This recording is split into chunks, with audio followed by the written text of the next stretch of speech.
क्या आप सच में मोक्ष चाहते हैं? झूठ मत बोलिएगा। सच तो यह है कि हम सब मोक्ष शब्द से ही डरने लगे हैं, क्योंकि हमें लगता है इसका मतलब है द एंड। हमें लगता है यह बुढ़ापे में आने वाली चीज है, या फिर संन्यास को हम सोचते हैं कि सब कुछ छोड़कर जंगल में भाग जाना। पर यह दोनों बात गलत है। मोक्ष जीवन से भागना नहीं है। मोक्ष तो पहली बार सही ढंग से जीवन को जीना है। यह अंत नहीं है, यह तो असली इंसान बनने की पहली सीढ़ी है।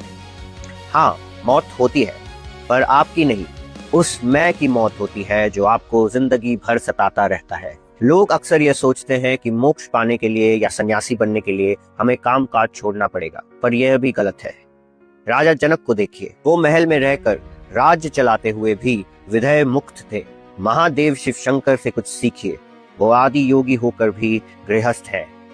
गुरु नानक ने खेती की, संत कबीर ने कपड़े बुने। अगर ये सब अपने अपने कामों में रहकर अपने गृहस्थ को चलाकर भी मुक्त हो सकते हैं, तो आप और मैं क्यों नहीं हो सकते? और यह बात मैं किसी किताब से पढ़कर नहीं बोल रहा, यह मेरा खुद का अनुभव भी रहा है। जब से मैं इस राह पर चला हूँ, मेरी सालों पुरानी बुरी आदतें और नशे अपने आप ही छूट गए। इस राह पर चलने का साइड इफेक्ट ही यह है कि बाहर के सारे नशे फीके लगने लगते हैं।